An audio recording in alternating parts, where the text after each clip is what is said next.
Hey everyone, it's Tuesday. I changed the camera angles and we're here for office hours. Welcome everybody. Welcome Ryan. Welcome Andy.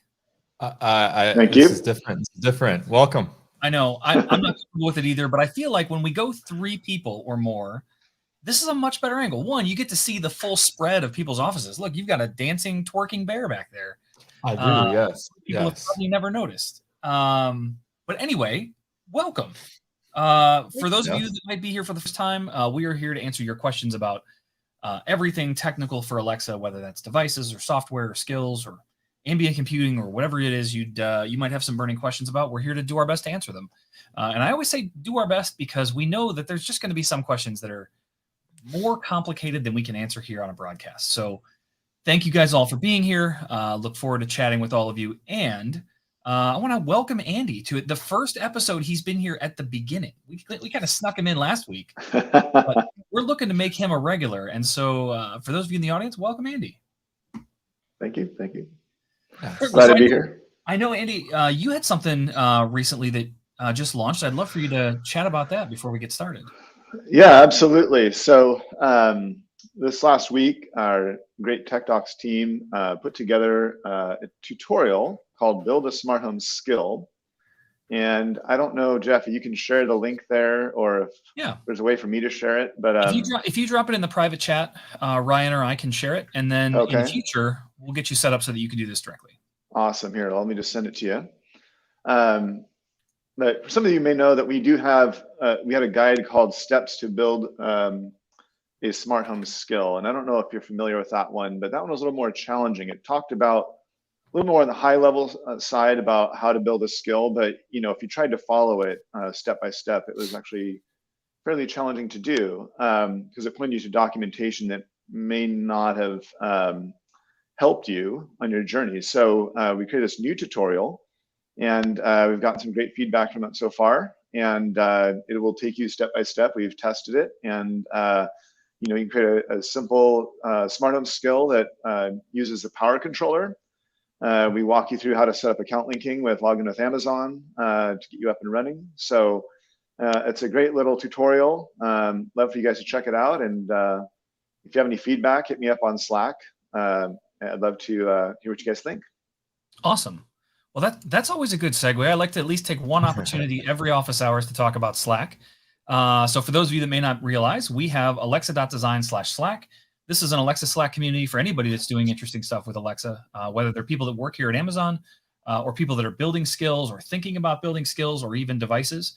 Join us there. It's a lot like office hours, but it's every day, 24 hours a day. So would love to have you join us there if you haven't already.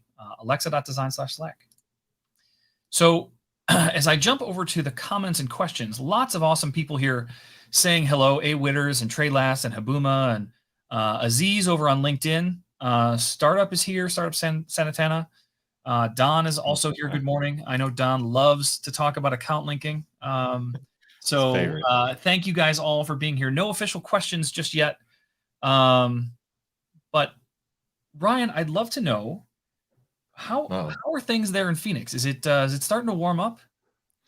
We got a cold front this week, so it's like right now it's only 57. It's gonna be high like 60s, but next week it should get to lower 80s, back to normal cool temperatures. So man, I'm not looking forward to that. We had low 70s over the weekend, which is unseasonably warm here in Ohio. Nice. But it is a comfortable 45 today.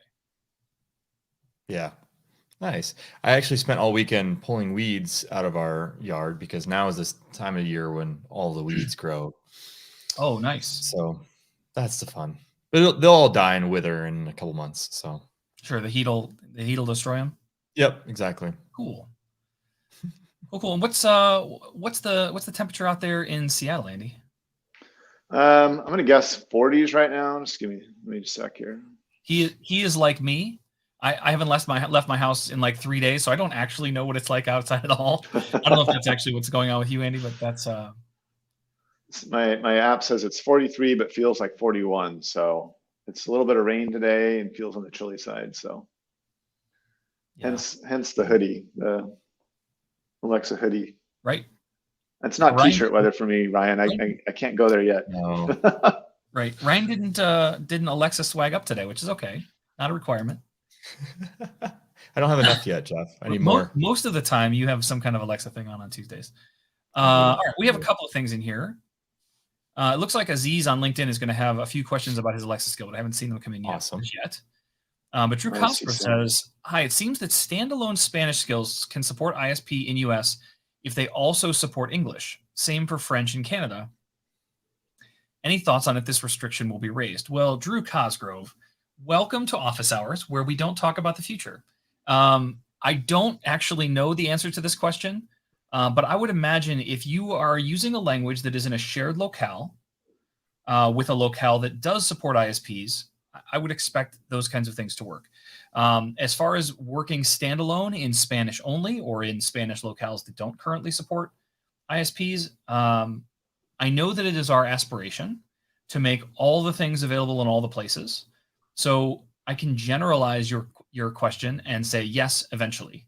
But as far as when or how rapidly something like that might happen, for those, I don't have an answer for you, unfortunately. Jawwork wants to know. I know Jawwork's been tuning into some Twitch streams. Ryan, have we talked much about streams on here? No, no, not too much. I brought it up a couple times, but yeah, Jawwork has been joining me almost daily now. Nice. While I twitch and fumble around trying to build an Alexa skill. So cool. It's been awesome. Cool. He's been giving me some encouragement and some pointers. So it's awesome. Nice. Well, Jawwork also asked, is anyone coming to London? Now, I don't know if he was asking the audience on Twitch or if he was asking us specifically.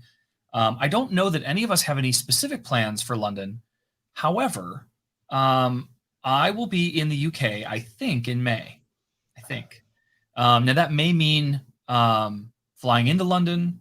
It may mean trying to build an extra day or two around the trip to spend some time there. So I will keep you posted on what my UK plans are. I don't have anything specific in stone just yet, but my guess is it will be in early May, if it's going to happen. So we'll see. It's a work thing. I'm going to do some work and interview some folks over there. So we'll see what comes of that. Nice. All right. Aziz promised some questions, and here's the first.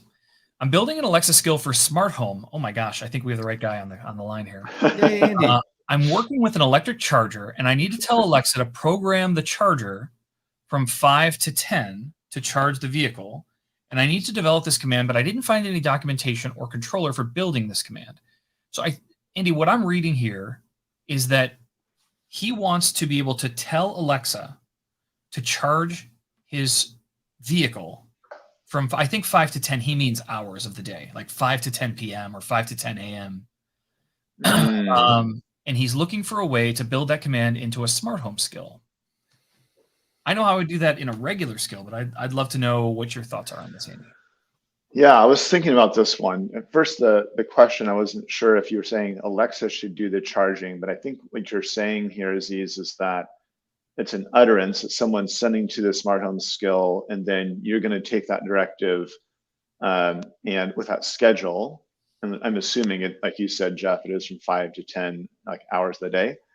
And then you would respond to that and start the charging at that time. So let me take a look at that. I think I don't see a scheduling controller right now when I look at our APIs, but we may have something for you. I have an idea, but maybe we come back to that and I'll do a little research and then I can see how I can respond to that one. Cool. All right. So Andy's going to dig in a little deeper. I am also looking, I'm studying ahead for the next question. The next question comes from Deepanshu Jain on Twitch, and he says, do you know about the new section? It's called Unique Persons in the Summary tab. One of the things that I have discovered is that as much as I can possibly beg and plead with the wide variety of product teams that we have here at Amazon, teams that are building on our developer tools and everything else, I cannot get regular updates about when things are launched, especially like little additions or changes or things like that. This affects our team dramatically, especially when you think about all the workshops and tutorials and things we put together that have step-by-step instructions with pictures. We want our pictures to be as up-to-date as possible, and sometimes we don't know that something has changed until one of you tells us. So I was aware actually of this one, but it's very frequent. It's a very likely guess that I did not see something. But for those of you that haven't seen it, in the developer console, if you go to the analytics tab at the top, by default, you land on the summary page for all of your analytics. And there's a new section at the bottom called unique persons. Now, what it's supposed to show you is the number of unique people that have viewed your skill. Now, this is specifically tied to a couple of different analytics. There is one, which is just the number of unique users, right? If we think about the Alexa user ID, that anonymized string that we get when someone uses our skill, this is a reflection of that data, but it's not the only reflection. This has the ability to also take into consideration when you are using things like voice ID, the speaker ID that you can also sometimes find inside a skill if you've chosen to turn that on. If you have 4 speakers in your house for individual users that have different voices and they all talk to the skill using the same account, those would also be counted as individual people, unique users. So yes, I am aware of that section. If you guys haven't seen that, it is in the developer console under analytics. Whether your skill is published or otherwise, you can see it there. So it's a new interesting number to add to the analytics, though. Ipanchu, so thank you for bringing it to our attention. I don't know if you had questions about it, but I am aware of it. Maja Abraxa 1982 on Twitch says it is 41 degrees in northern Germany. I have to assume they did us the courtesy of converting that to Fahrenheit because that is hot otherwise. For those of you that are here in the US with us, the rest of the universe uses Celsius, and 41 Celsius is hot. I think we probably have somebody that knows what that is. Alexa, what's 41 degrees Celsius in Fahrenheit? 41 degrees Celsius is 105.8 degrees Fahrenheit. Yeah, that's like Ryan. Well, that's not that hot. No. I'm guessing it's not 105 degrees in Germany, though. Okay, A. Witter says that they were in London this weekend. Sorry, we didn't make that connection. Habuma1 says it's 26 in central Colorado. Aziz, coming back about his smart home thing, says it's about scheduling Alexa to turn on the charger at an interval of time. So I think the way he's describing it, the picture I have in my head, Andy, is like the timers that I use outside for my Christmas lights, except that I can talk to them. So I go in and I manually like change the little dial to set it to like 5 and 10. But I think what he's thinking is, how do I talk to a device that I'm assuming the charger itself already has these capabilities. He's just trying to figure out how to use an Alexa skill to control that. How does Alexa take an input for that? Yeah, I'm looking at that. At first, I thought maybe you could use like the range controller because it has a range of values, but you're only going to get one of those in the range. You might want to play around with that one and see if there's a way to do that. Range controller is one of our primitives where you can.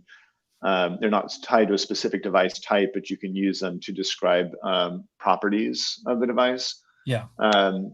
So that's one. I didn't see anything specific to schedule, although in the cooking namespace, we have a time controller interface. That seems a little odd using a cooking timer for your battery schedule, but I haven't looked into that too much. But I think those are the first two that come to mind. Otherwise, I would imagine you could probably build a custom skill to do something like that. Yeah. But yeah, I wish I could have a better answer for you, Aziz. Sorry about that. That's okay. That's where we land sometimes on these. Yeah, I mean, and that's an important thing for people to remember that haven't dabbled in smart home skills before, is that there is more or less a predefined set of intents that you can use, right? There's just as a couple of examples, Andy, there's like an on-off intent. There's a volume up, volume down. Like there's a whole bunch of other things like that are kind of predefined for all the different kinds of smart home controls that you might have. And the one you're describing, that increment, is that what it's called? Range controller. Range controller. Yeah. That is the one that allows you to specify, like he said, a range. A value in and a range. It's meant to be Right. more generic and just take a pair of values, right? Right. You think of like a thermostat, right? We have a thermostat controller, but if you wanted to model a thermostat without the thermostat controller, you might have a range controller to handle the range of values for temperature, and like a mode controller to handle like heat mode or cool mode or auto mode or something like that. So you could build something similar with those controllers. They also have like a toggle controller, which is similar to like the power controller. But it doesn't have to be on off. It can go between two different settings of your choice. But I'm not seeing anything related to scheduling anything. And so I was just trying to think, okay, there's 24 hours in a day. Maybe the range controller could be used to, go from 1 to 24, and you could use that as a way to specify your time. But right now, I'd have to look in that a little more deeply to figure out if that's something that would work or not. But anyway, that's what I have right now. Cool. It made me think, as you were mentioning the toggle controller, about working with some novice data management people in the early days of software development. I was thinking about like a toggle, like it's like a Boolean, it's true false, right? It's on or off or whatever it might be. You're toggling between two states, and I can't tell you the number of times that I've encountered an application that someone's built where they use a Boolean field with 3 values, true, false, and null. And it is remarkable. I'm hoping that our toggle controller does not support null. But it is amazing to me the number of times that I've seen people have a need for a 3-state Boolean, which is weird. Yeah, I'm wondering if just a custom skill at this point would be a little bit easier with a custom intent to figure out when you want to start, when you want to end. Yep. And then just an API call to a device somewhere. Yeah, I guess that's the missing piece for me, is how you actually contact the device to update the schedule. I'm assuming they have an API or something you could say start time, end time. Because then a custom skill could be pretty easy with just 1 intent, 2 slot values, start and end. And you can even do dialog delegation to fill those slots. Say I want to start at midnight, when do you want to end 5 or whatever. Yeah, that sounds right to me. I'm trying to get the URL for the next question here. I'm not. Thermostat controller does have a schedule interface, by the way. So you might want to look at that as well. I don't know if there's any limitations, but it's meant to be used for programming a thermostat to run at a certain time. You can suspend the schedule, resume the schedule. So that might work for your needs, but the challenge with that is that if you're using the thermostat, or if you call your device a thermostat, like how it appears in the app or on the Echo Show, it'll have a thermostat icon, in terms of how it's displayed. And so that's something to think about. This might work for your needs in terms of the voice modeling, but in terms of what it looks like on the device, you need to just test that out as well to make sure it's not confusing to customers. I think I agree with that. Then the next question comes from W. Giorgio. Talking about the Game On skill GitHub repository. We have an SDK for something called Game On, which is an AWS service, I think, that allows you to do like dynamic leaderboards and stuff. And so we built, I think this is something that we built, if I recall that properly. Amazon Game On is a service that we offer. This skills Game On SDK that he is talking about is a way to basically create and manage leaderboards and other game interactions within your skill. Ryan, I don't know if you've seen this before, but it's actually no. Okay. The reason I thought you might have is because it's in the Alexa Games GitHub repository. And I don't know if you've had any opportunity to play inside the Alexa Games repos, but I know you spent plenty of time in our GitHub. Yeah, so I'm currently doing, just so everyone knows, I'm currently doing an audit and looking at all of our GitHub repos. I've been mostly focused on the Alexa samples organization. So this is Alexa Games. I haven't gotten to Alexa Games yet. But in W. Giorgio, sorry, I missed your comment in Slack. You said you asked this first in Slack. and I didn't see that. So I would have definitely tried to jump on this sooner. But let me follow up with this. This unfortunately, I'm looking at the repo. Like the last significant commit to it has been a while ago. So I think I need to follow up internally and figure out if any of the contributors are still around and kind of what's going on with that. So let me dive into this. Unfortunately, this is kind of the tale of more than just a couple of repos, but I will add this to my list and try and prioritize it since you're asking about it. Right. And this leads to an interesting poll I'd like to do. This is something Ryan and I have talked about doing in a more formal manner, but I'd be interested to ask all of you that are here. We have 30 something people in attendance. When you think about GitHub repositories and the sample code and the projects that are out there, I think, Ryan, there's 140 repos in the Alexa samples alone? No, there's like 160 almost, I think. 160.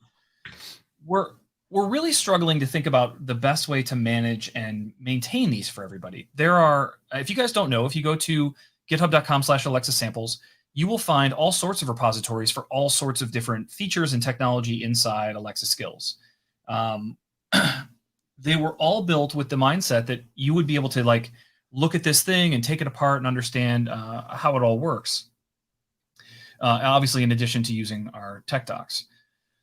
But what we found is that they are all these big standalone skills that have a feature in them, which often takes some like dissecting to really figure out what is the thing that I really care about. And for those of you that have been here a while, you may remember that we years back had something called the Alexa Cookbook, which has been deprecated or archived. And in the cookbook, what we had was just individual little snippets. So it wasn't in the context of an entire skill. It was just, here's these basic pieces. And I guess the question for all of you is, if you think about us providing a whole bunch of code in GitHub, whether that's in individual repositories or in one large one, what is the biggest value we can bring to all of you? What are some of the bigger struggles that maybe you all have as you think about building skills? And man, I wish there was an easier way to figure out how to do this or how to get started or whatever. What are some ways that we, using GitHub, could solve some of those problems for you? That is my question for all of you. I don't want to frame it as like a yes, an A or a B. I'm just curious to know what would benefit you more than what we have today on GitHub is my big question. Yeah, I think I want to take this question also to Slack. So let's start the conversation here. I'd love to get some early data. Because one of the things I'm trying to figure out is what and how can we give codes? Is it code snippets? Is it like full skills that you can deploy just by getting the GitHub URL? Like, what is it that will help developers get from not knowing a topic to being able to implement it in their skill? And I have some strong biases that I'm trying not to bring into the answer because I know what I would want, but that's not necessarily how most people think. So, yes, yeah, I'm the same way. I'm trying not to bring my preference to the table. I want to understand, what the folks that are doing this day in and day out really are looking for.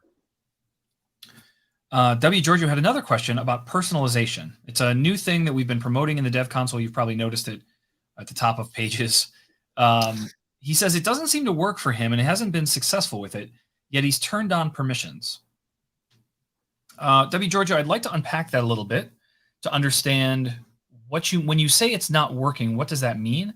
I have not played with personalization since it's been available in the public developer console, but I did play with it in the very, very early days, like before it was even in developer preview.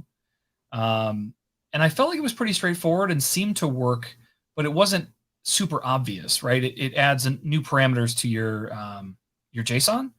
And so the user ID stuff still works, and you have to really rethink how you identify a user and how you manage some of that stuff. So I'd love to know what you mean by it doesn't work. Maybe we can dig a little deeper on this. Okay. Dupanshu Jane says unique person count in the developer console is always 1 on every skill. That seems to be buggy. I don't mean this snarkily or with much snark. Are you the only person using the skill? If that's the case, then 1 seems like a really accurate number. If it's not, which I'm hoping is not the case, Other people are chiming in saying they have the same experience. Yeah, I mean, So, especially for your yeah. development skills, you're going to have a total of Yes. 1. Yes. Once it's been published, though, that number should look different. So I can take a look at that. I can reach out to the analytics team and see what they think about that. But it seems like in normal circumstances of development, you would have a number that is close to 1, unless you have like friends or family members that are trying it out or teammates. But yeah, I'll take a look at that. Make sure I put a star on that one. Okay. Habuma1 says, thanks for the heads up on the unique customers thing. Thanks to that, I've learned that a skill that I've only barely publicized has had more unique customers than I'd have guessed. Because I've not really publicized it much, I have to expected to see 1, which would be me playing with it. Well, that's awesome. I'm glad to hear that you're getting some organic traffic. That's what we're all hoping for. All right. Brian Tarbock says, an utterance in a dot skill is different from an utterance on a show. A user might interact with an audio skill for 10 seconds or so per utterance. On a show, however, a user might look at a display for a minute or more per utterance. This should count in skill metrics. Which metric? I'm wondering. Yeah, I'd be curious to know which metric. I'm looking at some of that stuff now. I mean, there are things like what would be a good example here? I understand what he's saying exactly. Session length, maybe? Average session. No, it doesn't have session length. It just has average sessions.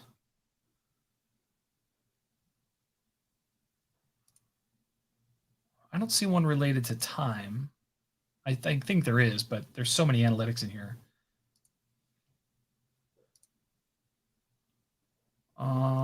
Yeah.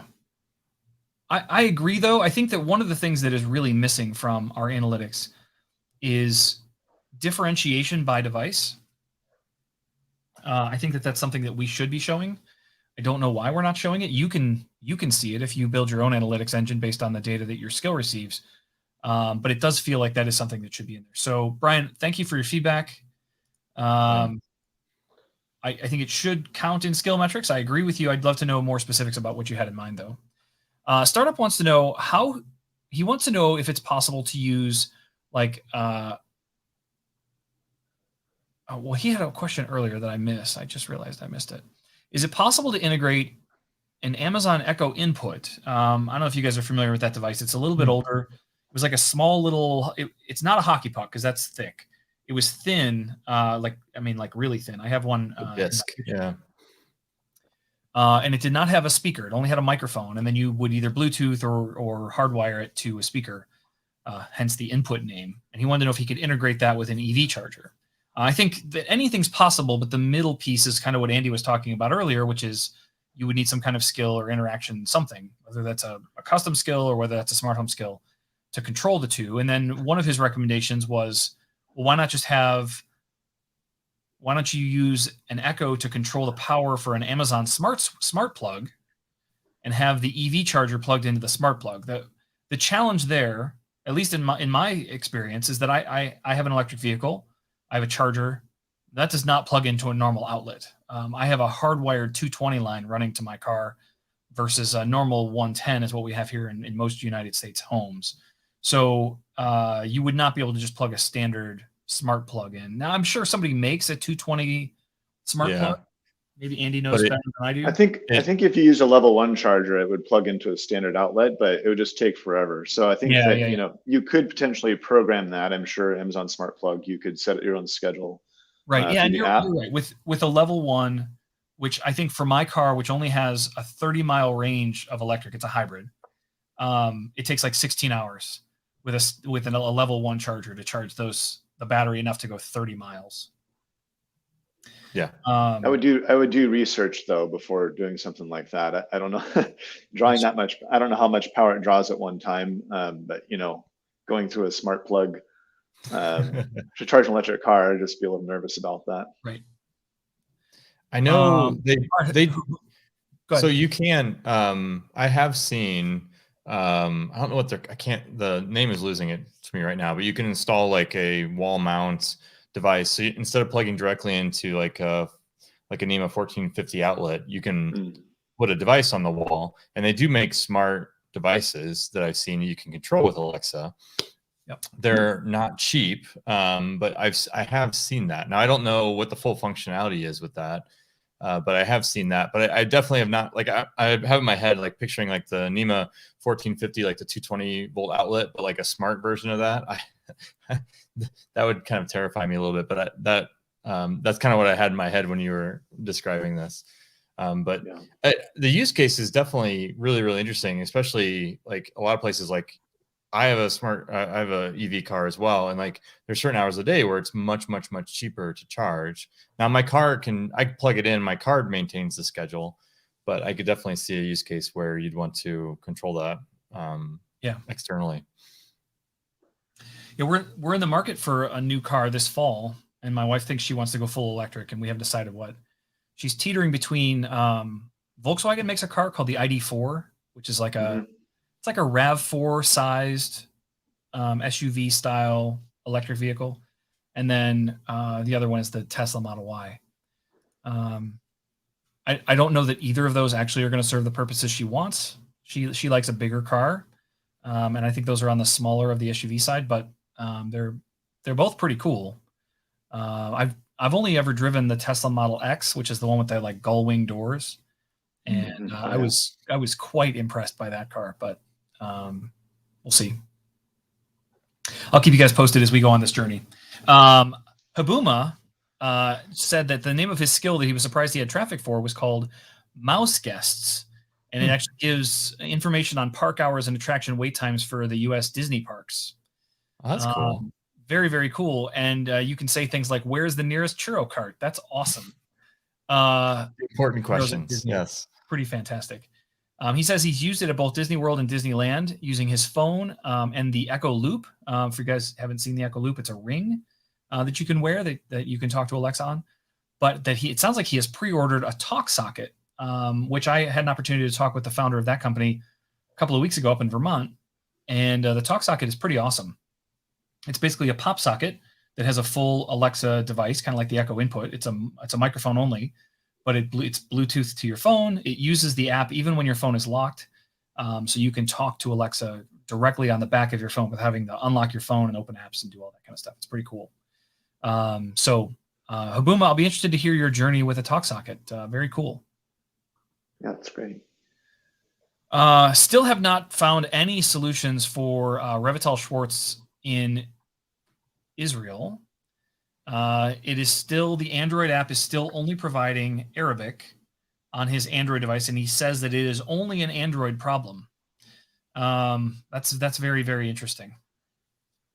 So again, I'm still hunting down the right people to even discuss this with. I haven't had much success at all, but I promise that I am working on this. But please be patient. Working at a company the size of Amazon is sometimes very challenging to get to the right problem, but we're working on it.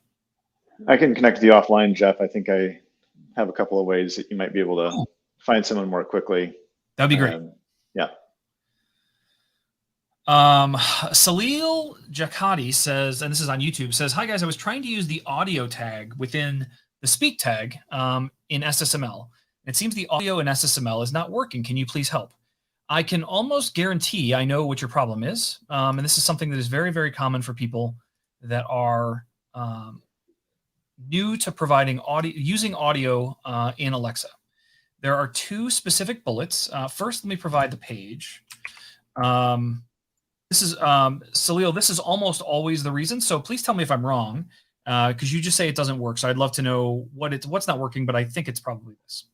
So I'm going to provide a link to the markup page, the SSML page, and then I'm going to take these two bullets that are on that page as far as specific rules and regulations around what you can and can't do with an audio file. And this is going to require you to actually like open your audio file, make some changes to its bit rate and stuff like that. But there's two things. The bit rate has to be 48 kbps. That is the only allowed bit rate. And then the sample rate, you have three choices: 22050, 24,000 or 16,000.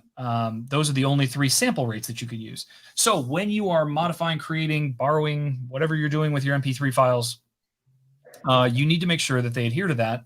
My recommendation would be to use a piece of software called Audacity.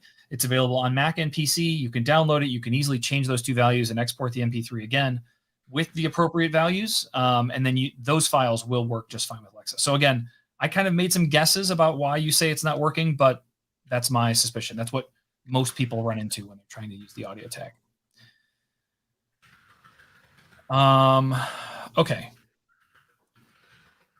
Oh, we're getting into how GitHub can best benefit people. Awesome. So QU311 says, I want a full skill. Having a full skill with a specific feature implemented is what he feels is best. TradeLast says, I get more value from focused single feature examples, which is the opposite of what QU311 said. Masha Abraxas, we knew this was going to happen, right? I mean, but I want this. This is the data I want. I want to understand this. This person says, I would like how-tos with a link to a GitHub repo where I can look up the different pieces that I need. You skipped over a couple from Salil, I think. He said skill templates and video walkthroughs. Oh, yeah. He prefers, or he or she, I apologize, skill templates or video walkthroughs. Yeah. Skill templates are interesting. I think those align with like having a full skill that just has the one feature implemented. Video walkthroughs are trickier. Certainly can be done, but the challenge with video walkthroughs is the same problem I mentioned with screenshots from the developer console. We're showing you an interface that even a few weeks later could have changed. And so that's always a big risk for us because we are not staffed to like continually revise and revisit videos.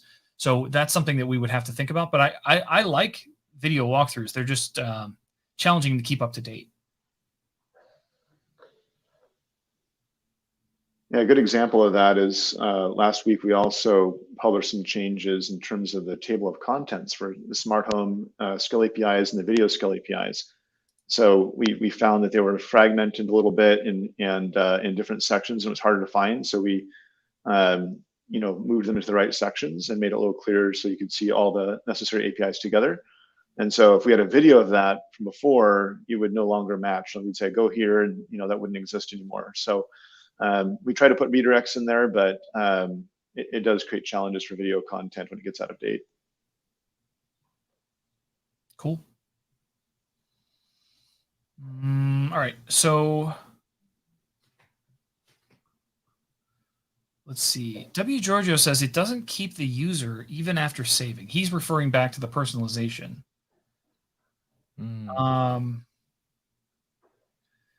My trick with personalization is that you need to store not only the user ID, but then you need individual records for the speaker ID also. And that is where things start to get pretty complicated, because there is the possibility that there is no speaker ID. And so then you need to use the user ID independently. So it also becomes like this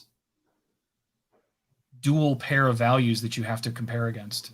And a user ID without a speaker ID needs to look as the same as a user ID with one specific speaker ID. And how do you save both of those? It can be a little tricky, but maybe, you know what, maybe W. Georgia, maybe we can chat about this on Slack and get a little deeper into that one.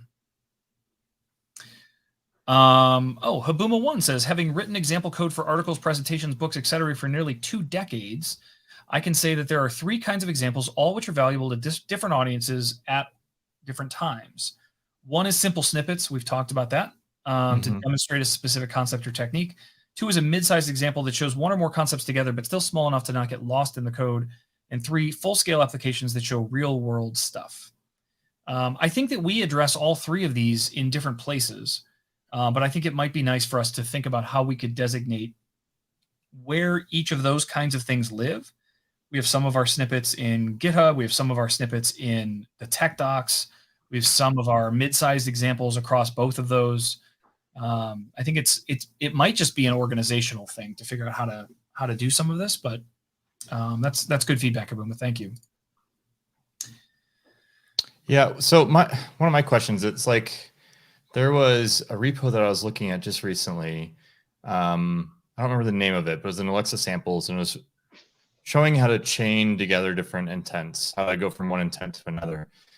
And really, in my mind, that's just a code snippet of like 15 or 20 lines of code, maybe showing like 2 different intent handlers and just passing from one to the other.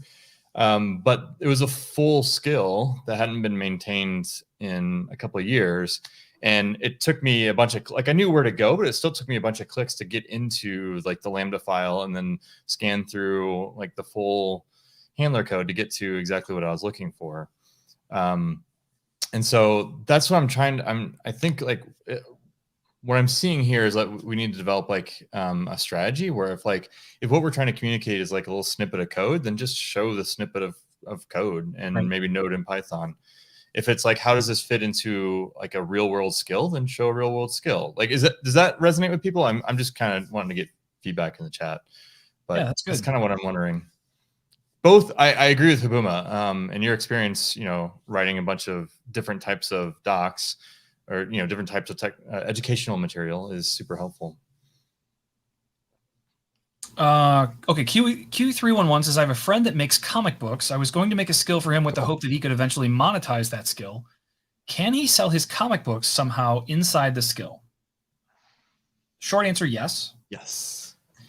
There's a variety of ways to do that. At its core, like let's just take it at its base level. He has a stack of comic books in his office or his home, and he wants to sell those comic books.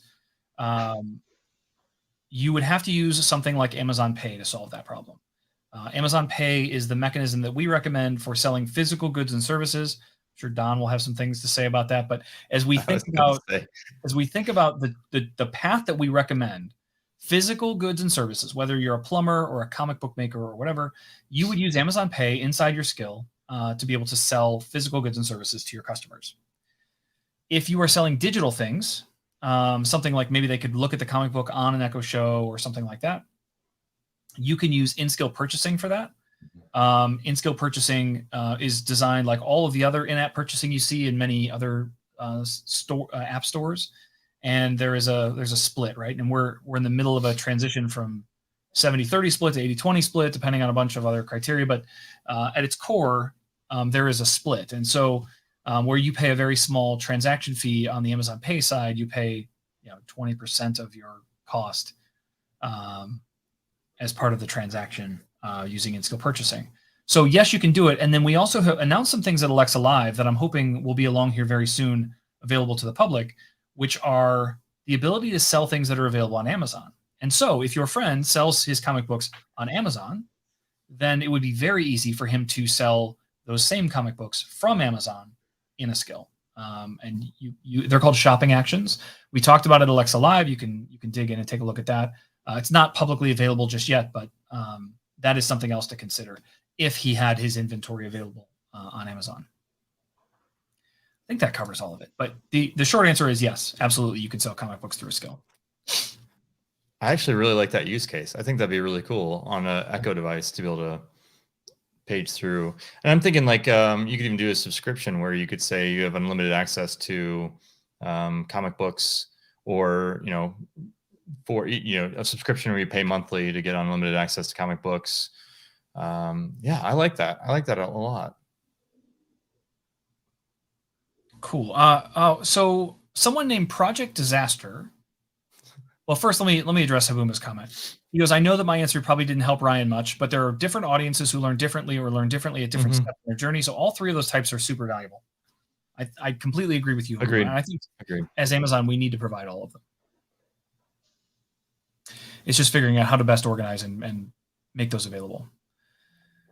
So Project Disaster on Twitch said, hi guys, I was the one trying to use the audio source tag and the speak tag. It seems it's not working.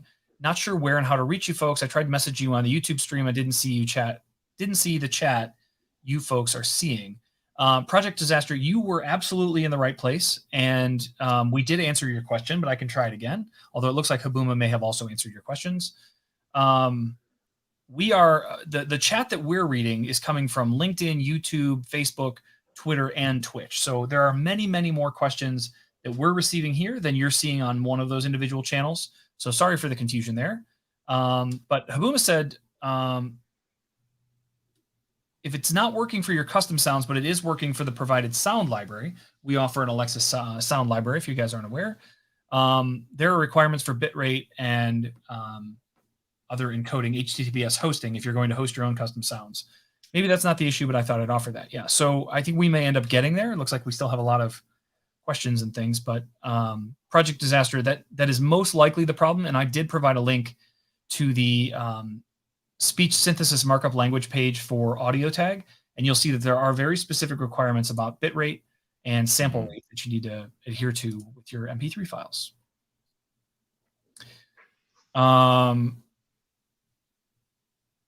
Okay, let's see.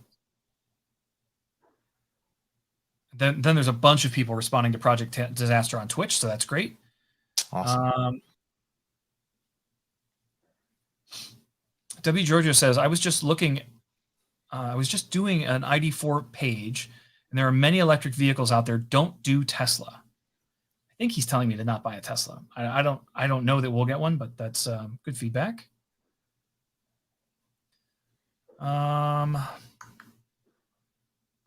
Okay, now we're down to where we posted the link. And then the bullets I provided. Just getting through all of the conversations with Disaster about audio files, which is good. This community is amazing. The number of people that are willing to spend their time to help others. Let's see.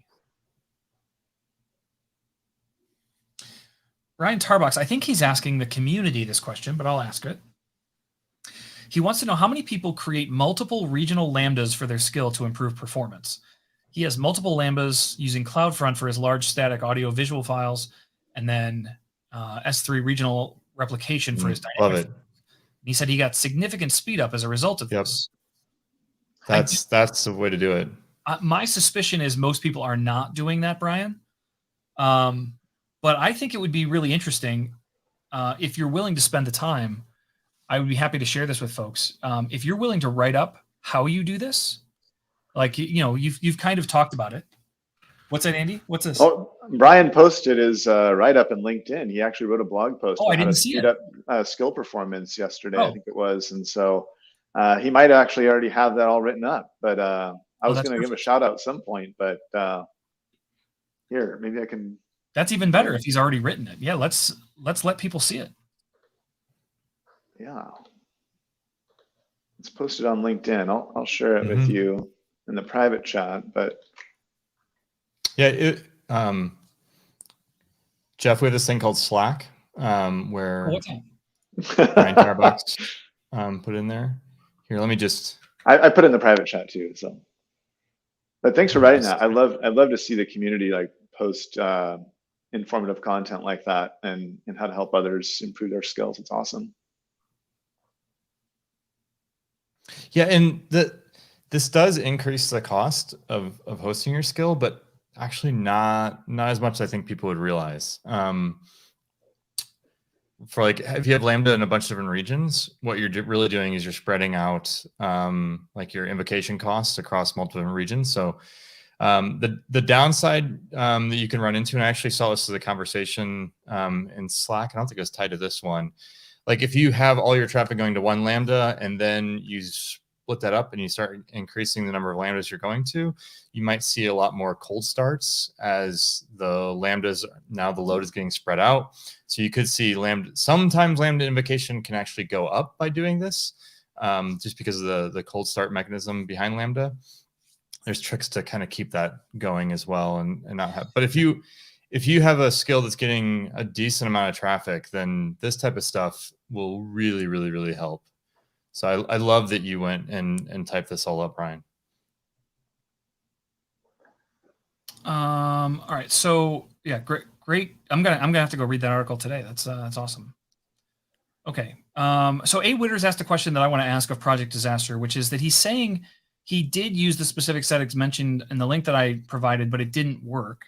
I still don't know what didn't work means. He said he tested it in the voice and tone section on the test section of the Ask console. That's where I would go to try something like this. That's perfect.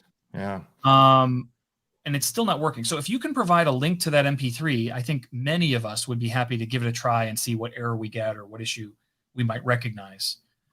Revital has another question. His parents' Alexa is talking very slowly. How can I change that?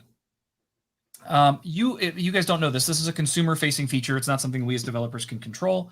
But you can tell a device to talk slower or talk faster. And as a result of that, Alexa will use that as a new setting that it keeps on by default. And so if you say, Alexa, please speak slower, it will speak slower until you tell it to speak faster again. And so that's probably why it's speaking slower. So you can just say, speak faster, and it should speed back up. Oh, let's see. I just want to say one thing. I think right before that question, Santosh asked about Alexa Python projects. So I think we covered that in our GitHub repositories. We often have Python in the name of the repo. So if you are looking for specific Python projects, that'd be the place to go. I'm pasting a link in here that will filter our Alexa samples by Python. And then time workshop that we just published now has a full Python path. So if you nice, come on, I'm clicking on, there it goes. So if you follow that banner, that takes you to a workshop which walks you through creating an Alexa skill from scratch, and there is a path on that, so you can click on Python and see how to build a Python skill completely from scratch. Yeah. I love that. That was going to be my recommendation. If they're looking for any Python project, go to Cake Time, give that one a run. You can run through the whole thing in Python, and it walks you through every little step of everything that you would need to know. Okay. I'm moving down to TradeLast, Web API for games. The GitHub sample code is for My Cactus, which is a much vaster skill than just demonstrating Web API. Would also like a pared down Hello World Web API example. So this goes back to the question about what people want as resources. I think that's a really great example, right? My Cactus is a pretty sizable skill, way beyond the needs of just understanding how to use Web API for games.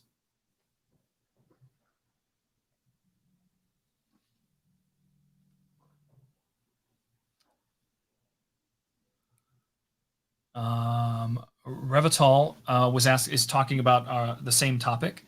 The thing that would benefit him most is to make several models of skills, like the skill The Magic Door. I don't know if you guys are familiar with that one, but it's an adventure story where you can, if you guys remember like the old world game Zork, where it's like, oh, I can travel north, I can travel south, and you give it text commands and it'll take you places, and then you can inspect like the mailbox or the forest or whatever. What he's saying here is that in every step, the skill will ask you whether you want to go this direction or the other direction, yes or no, up, down, left, right. This way, I think everybody can just build their own skill on their own terms in many subjects as they want. Well, Revital, there actually is a number of these kinds of skill templates available. If you guys haven't played with Alexa Blueprints, a lot of this functionality, this capability is already built into Alexa Blueprints. You guys can find that at blueprints.amazon.com. I don't think I do have that. Blueprints.amazon.com is a place you can go. You don't have to write any code, but there are 40 or 50 different kinds of skill templates that you can use, including interactive stories and quiz games and all sorts of other stuff. So you don't have to write all the code to make all of that stuff happen. So you might take a look at what's going on in Blueprints. It might actually solve your problem for a lot of the basic things that you may be looking to build.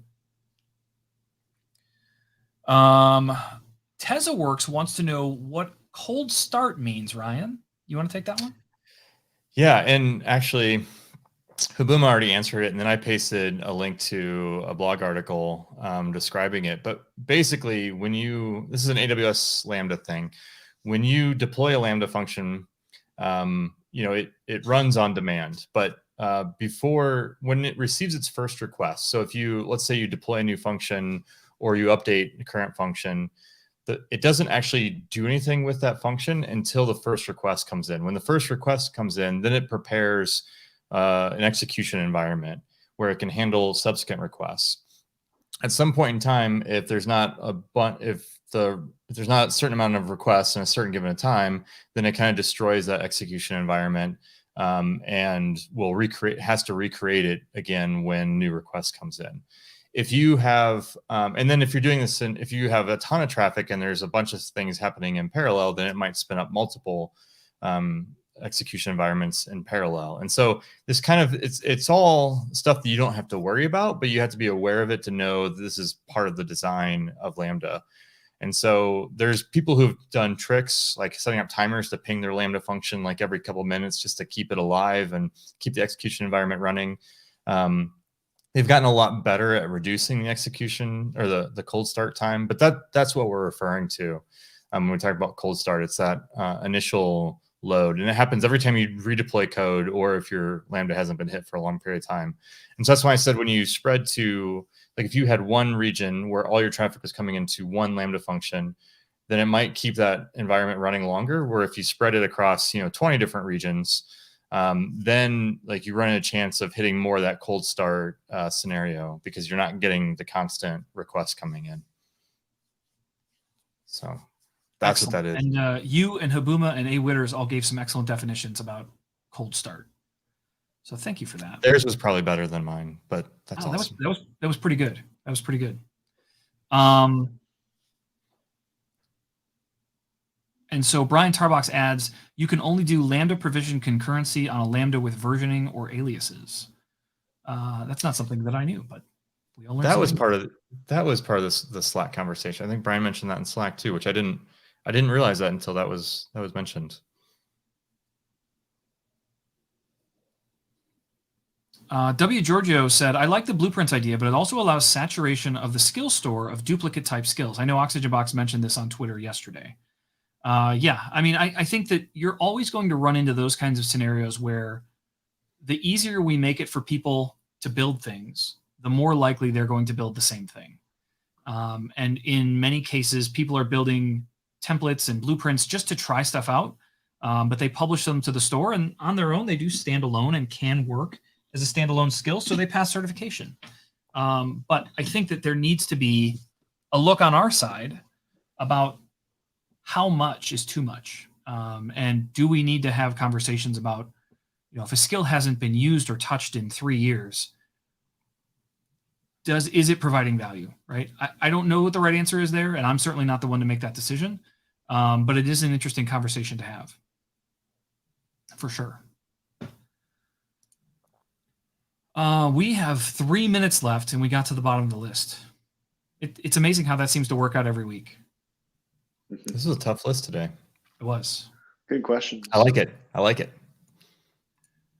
And I hope it was good to see a few smart home questions here today, Andy, but I hope that we will continue to see more and more folks that are thinking about building hardware and finding interesting solutions for both smart home and AVS. I think if you are committing to be here regularly, I think we'll make sure we have more and more people coming with questions for you.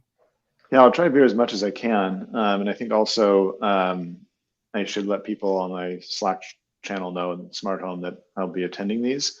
Yeah. Because sometimes people ask questions in there that I answer, but they might be good questions that other people might want to see the answer to. But yeah, there's been a few this week that have been really helpful. Also, it's a good thing, I did trim my beard a bit, so we'll see. But what was I going to say? There was an issue, for example, with the ASK CLI that was discovered by people on Slack late last week, and I was able to find the team that manages that and let them know, and they fixed it, and it's not working again. So sometimes Slack can be useful for us to hear when there are issues that, not that we'll always respond super fast. I happen to know the right team that could take a look at that, but it is helpful for us to understand if there's issues that multiple people are experiencing, and that was one thing that people. Multiple people tried the commands and they saw that, hey, this is failing for me too. And we ended up getting that escalated and fixed. So really appreciate people posting things like that. Awesome. We have 2 questions from Revital. I don't know that I'm going to have answers for these, but I'll take it anyway.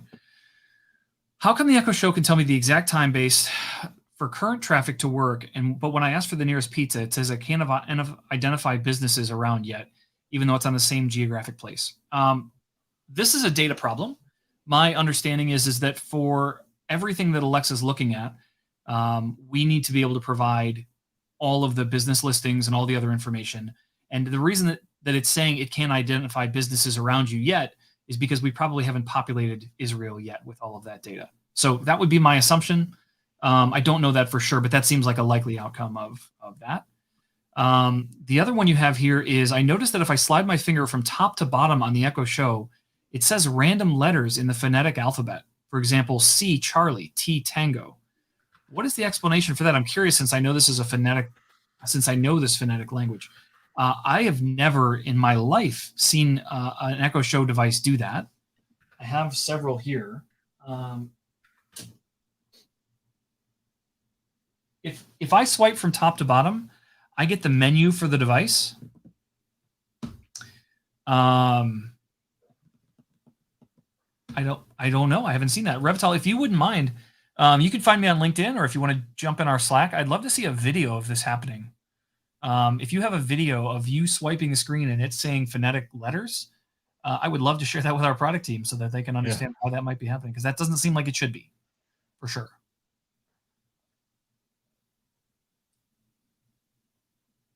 Okay. Yeah, and Oxygen Box, related to Whose Turn is one of the blueprint skills. And my guess is that about 350 people have built their own Whose Turn skill to decide whether one of their 3 kids is going to empty the dishwasher tonight. And they published it. Didn't need to publish it. It would have worked just fine without a publishing. But this is good feedback for our certification team. So we'll deliver that. And we are at time. So with that, I want to thank everybody for tuning in. Thank Ryan and Andy for being here and offering their insights and information. Of course.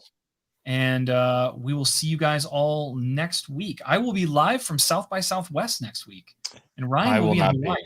I will not be live from Hawaii next week. I'm sorry. I have broadcast from beaches and all sorts of other places. But yep, I know. I'll probably have better internet reception there. But no, I will be with my family. I don't even think I'm taking my laptop. So good for you. No, Ryan will be on vacation next week, so we will not see him here. And then the following week, jury duty? Potentially jury duty. I don't know. Yeah, so we may have to call Sunday night and figure it out. Yeah. We have to bring in a special guest for 2 weeks from now, because I will also not be available. So with that, thank you guys all for tuning in. Thank you for all the questions. We'll see you on Slack, and we'll see you next week. Take care, everybody.